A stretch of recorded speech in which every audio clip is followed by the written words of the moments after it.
Herkese merhaba. Alp Soba Sanayi'den 6 ara fırınlı döküm şömine sobanın tanıtımına hoş geldiniz. Bize gerek Instagram'dan gerek YouTube'dan bu ürünle ilgili çok soru sormuştunuz. Biz de kısaca bir tanıtımı için video çekelim dedik. Hemen ölçüleriyle başlayalım. Sobanın genel ölçüleri yerden yüksekliği yaklaşık 1 metre 100 santim gelir. Üst tablası. Şöyle yine genişliği 70 santim gibi gelir. Derinliği de 52 santim gelir. Fırın kısmından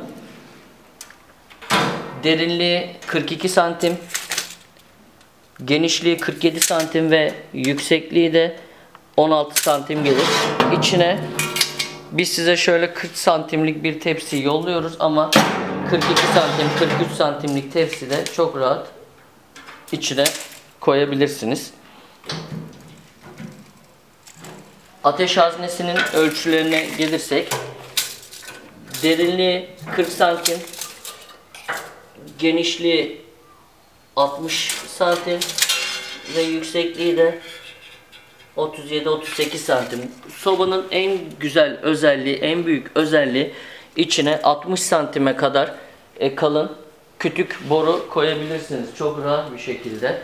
Şurada yan tarafındaki ekstra kapağı sayesinde, şurada camlı bir kapağı vardır. İsterseniz camsız da olabilir.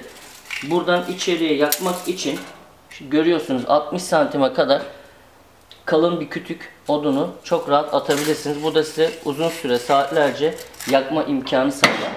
Yan tarafındaki camının da ölçüsünü söyleyeyim. 19'a 24 gelir. Buradan da ateşi rahat rahat izleyebilirsiniz.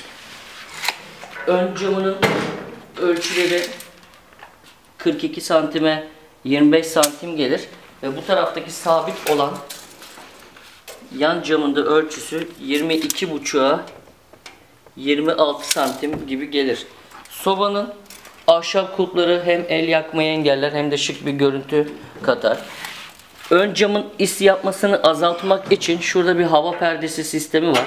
Şurası açık kaldığı zaman buradan aldığı havayı ön cama vurur ve ön camın islenmesini bir nebze de olsa azaltır. Bu yaktığınız yakıtla ilgili tamamen doğru orantılıdır. Yani yaş odun yakarsanız camlardaki islenmeyi kesinlikle engelleyemezsiniz.